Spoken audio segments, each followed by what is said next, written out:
Hello friends, in this session I will be talking about a very important concept in Microsoft.NET framework, which is known as environment variables.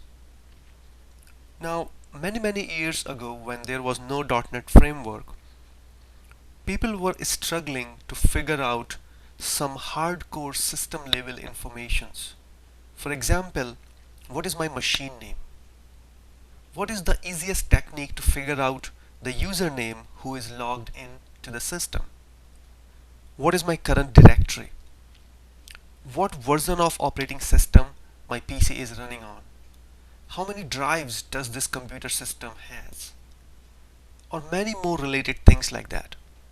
Now, the solution to these problems were solved by a technique which was a very dry and rigid technique, I would call, and that was known as Win32 API.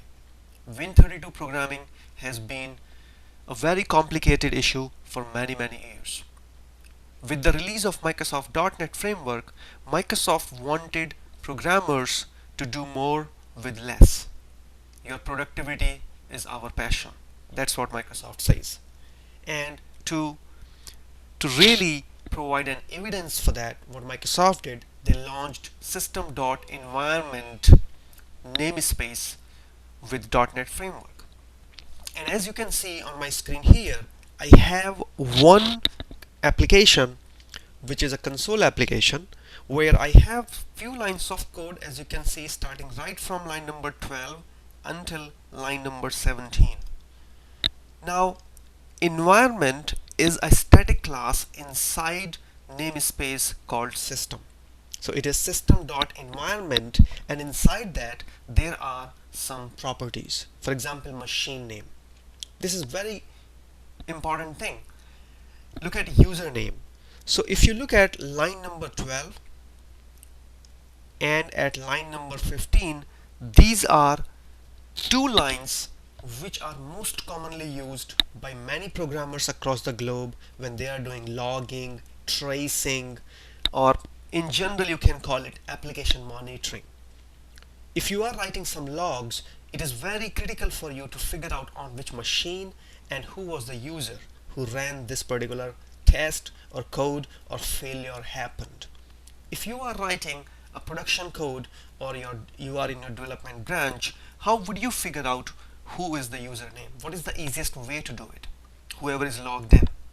Now, system.environment.username property is automatically pulls the username from your logged in Windows credentials behind the scenes. So you just need to be aware of the easiest technique to figure out who is currently logged in user, and in entire .NET framework you can do it by using system.environment.username. Now let's do a quick run of this application. So I hope it will build successfully while running and then execute. So as you can see here, what happened is that my program executed and it shows that my machine name is my name Vidyavrat -PC, and you can see the username I'm logged in is my name. Now the most interesting thing which I want to call out for your attention is that if you look at this OS version, this is something very important I wanted to talk about with you guys. So if you look at this OS version, I am running on Windows 7 Professional Edition, but the OS version displayed here is actually Microsoft Windows NT 6.1. Then why is it showing Windows NT? The reason is because what happened when Microsoft started building the further new operating systems of Windows flavor, what they did, they maintained the core, the operating system core of Windows NT. Windows NT was one of the operating system which they released in two editions or two flavors. One was known as Windows NT. NT here stands for new technology. That was workstation edition, and then there was a server edition. And this was back in the years around 1998 to early 2000. And after that, they used that core of these operating systems which stayed in market for a few years, and they moved to Windows 2000 and then 2003 and then so on.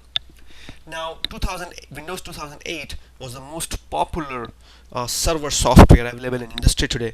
many web servers are running on Windows 2008, but right now there are many new versions are available in industry. So this is one example of environment variables. Now let's close it down and let's dig a little bit more into it. Let's say my need now is to figure out um, how many processors do I have. So there is an easy way to do that. So here I can just say processor count. I am doing it with the old technique of concatenating strings, which is not very efficient way of doing things, I would suggest, but for now it's okay. So here is, if it says processor count, so I choose processor count, and let's see how many processors does it tell my PC has, and then we will verify that. So here, if you look at the last line, which shows that the processor count is 4. That means my laptop has 4 CPUs in it. That is what it is being told. Now let's do a quick verification of this. To do that, I'm going to press Control, Shift and Escape to bring the task manager up. I am in Performance tab. Here you can see these 4 cores, 1, 2, 3, 4, just under this CPU usage history. To have a more granular look, it is showing 4 right now, but to be more granular, let's dive a little deeper, and I click on Resource Monitor. When I click on Resource Monitor and I maximize it, you can see here there are 4 CPUs. So CPU total 100% is the percentage of this of usage, but if you see CPU 0, 1, 2 and 3, means there are total 4 CPUs. 0 is first and so on. Now this way you can utilize system.environmentVariable. Let's have a quick look on the code again. It's a pretty simple code. You do not need to add reference to any external library. Everything is pre-built in your .NET Framework version. One more thing worth mentioning and very important is that system.environment is not dependent on any peculiar .NET Framework version. For example, it's not relying only on .NET 4 and so on. This concept is not so advanced. This has been there since beginning, and even if you are working on .NET 1, 1.1 or 2.0 or similar initial versions, you would be able to run this code with a lot of ease and efficiency. There are no issues at all if you run it with newer or older versions. I hope you enjoyed this video. Thank you very much for watching.